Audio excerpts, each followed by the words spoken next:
So, episode 3. Now, excuse me, burping. The plot of episode 3 is that the team go to investigate the murders at this theme park, to which they discover a saber-toothed cat has been rampaging and killing people. They have to discover, they have to find out when the anomaly appeared. Connor has built this anomaly detector, and they think it doesn't work at first, but it actually does. And they go and investigate the park and try to find out what's basically happening. And to be honest, that is the best way I can describe it. There's other things that happen as well, but yeah. Episode 3. I remember as a kid, I really liked this one. For some reason, I just really liked it. First of all, I would just want to start off by saying that the best thing about this is indeed the saber-toothed cat. Just a great creature. Not kind of unlike any of the other ones we've seen before. It's not sort of prehistoric. It's more. It's more of a wild animal, which is a good idea. It's different, which is good. Yeah, and I kind of had a fascination with saber-toothed cats as well. With saber-toothed cats, or tigers, or whatever they are, the saber-toothed predators, I had a bit of an obsession with them when I was younger. Just the way they look and the way they moved. It was just very. They appealed to me because they were so scary, and they're like especially towards the end of this episode, the big climax is very scary. I mean, just the way you see the creature walking through the hallway, and then like when it just jumps out at the end, oh god, it is pretty scary. Just for younger viewers, at the time when this aired, this episode, I think I was about 10, 11, something like that. Anyway, so yeah, I have fond memories of it. I don't think the plot is anything amazing. It's pretty basic and it's simple, but it works. It's fun. It makes for a fun episode, I suppose. Yeah, it's just an episode without much standing out to me. Yeah, there's some flirtatious moments between Cutter and Jenny, some of which I don't mind, but most of which is just like, okay, but can we please get on with the story? There doesn't, the way that Jenny approaches all the situations is to basically flirt with the people to get her way, using her sexuality to get her way, which kind of pisses me off, but kind of doesn't. I don't know. It's something that I divided about. Also, we see very briefly. We see Caroline, who Connor is going out with, and he's on a date with, but he is called away to work. So yeah, and it's quite awkward between the two of them. You can tell that she's not into him. She is not into him. And there's something very suspicious about her because she sends a picture of Rex to somebody who is yet to be revealed. The episode moves along okay. I think it could be paced better. It's not the best paced of episodes. It is a little bit slow in certain scenes, but it's not terribly slow.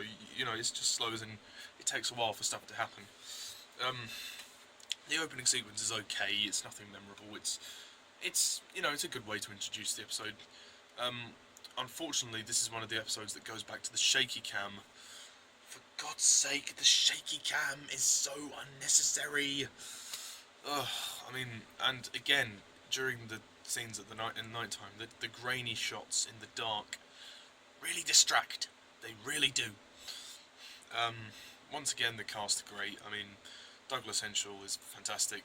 James Murray's still wooden as Stephen. He always will be. Connor and Abby are great. Hannah Spearritt. She doesn't get as much to do here, but she is pretty good. Same with Andrew Lee Potts as Connor. He's good. They still have the whole joke about him not being able to use a gun, and when he shoots the owner of the park, that's quite funny. Jenny is okay, again, apart from the issue that I've just mentioned earlier.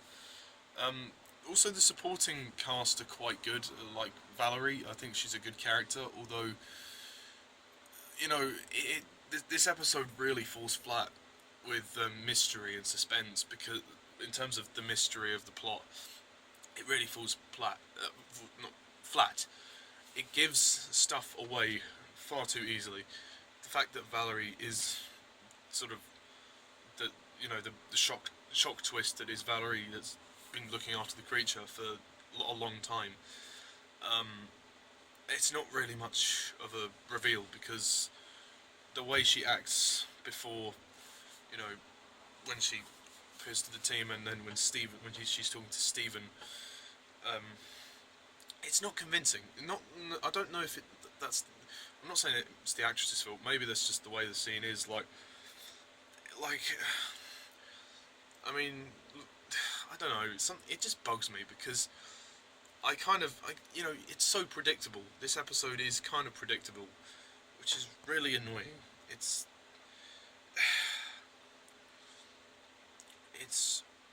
really, really annoying. Speaking of it being predictable, the very end of the episode, the last scene, with Caroline and Leek, is completely made redundant for the rest of the series. I mean, as great as Series 2 is, there are some moments when it really gives itself away, and this is one of those moments. It's just like, I mean, we had our suspicions about Caroline in the previous episode, we had our suspicions about her, and at the start of this episode, but they make it so obvious that she's kind of a double agent. But the fact that I don't mind seeing Caroline at the end, but the fact that they chose to reveal Leek at the end as being kind of the antagonist, why? Because, it loses all sense of mystery when, later on in the series, when, the team find out that Leek is the one who's caused all the problems. It loses all sense of mystery and suspense. Like, it does make me... It did make me feel completely, ashamed, really, to watch it, because it was like, to really kind of appreciate kind of the big reveal of Leek as the villain later on, this episode just gives it away so badly. Also, this episode has one of the most annoying characters in there. He's so annoying. The guy who owns the park, when he's like, keep smiling. And then, when he's like, you shot me! Do you think I'm alright? You shot me! It's like, shut the fuck up, mate. Seriously. And, he goes up to people and touches them, like, hey, keep smiling, It's like, what a creepy guy. I wouldn't trust him. I wouldn't trust him at all. No way would I trust him. But, anyway, so, yeah. I mean, the location is quite nice, I'll give it that. It's nice to go to the theme park, for this episode, but to me, this is probably the episode of the series that I now realise this is the one that I kind of, in my eyes, it's a bit overrated. It's one that I always used to like. Looking back on it, I'd say to my younger self, it's overrated. I don't know how many people actually like this one, I'm not actually sure, but to me, it's not the best that they've done. It could have been much better, and given the quality of the previous 2 episodes, this one does fall a bit flat. And, I mean, the death of Valerie is quite brutal. I don't know, and structurally it's not as exciting as the others, and it's not as interesting and engaging. I don't think it's the best of the series at all. I don't think it will ever be. I don't think it's terrible. I think there are some good moments in there. There's some great suspenseful moments, like with the creature, but there's no sense of mystery. The flirty-turty banter is just so many things in here that aren't necessary, and it's kind of paced a bit mehly. I mean, but you know, there's some good acting. There's some nice comedy from Connor and stuff. Like when they go and interrogate Mr. West or whatever his name is, and like Stephen and Abby are pointing the guns at him, and then Connor just randomly picks up the shovel. I laughed out loud. I thought that was hilarious because they keep making the joke about how Connor can't use guns, and you know, rightly so. I mean, it's funny because episode 1 he shot Abby, and in episode 3 he shot the owner of the park. it's hilarious. It's funny, but yeah. I'm not gonna lie. I was pretty disappointed. So I feel really bad about this, but I'm actually gonna give this one a 6 out of 10.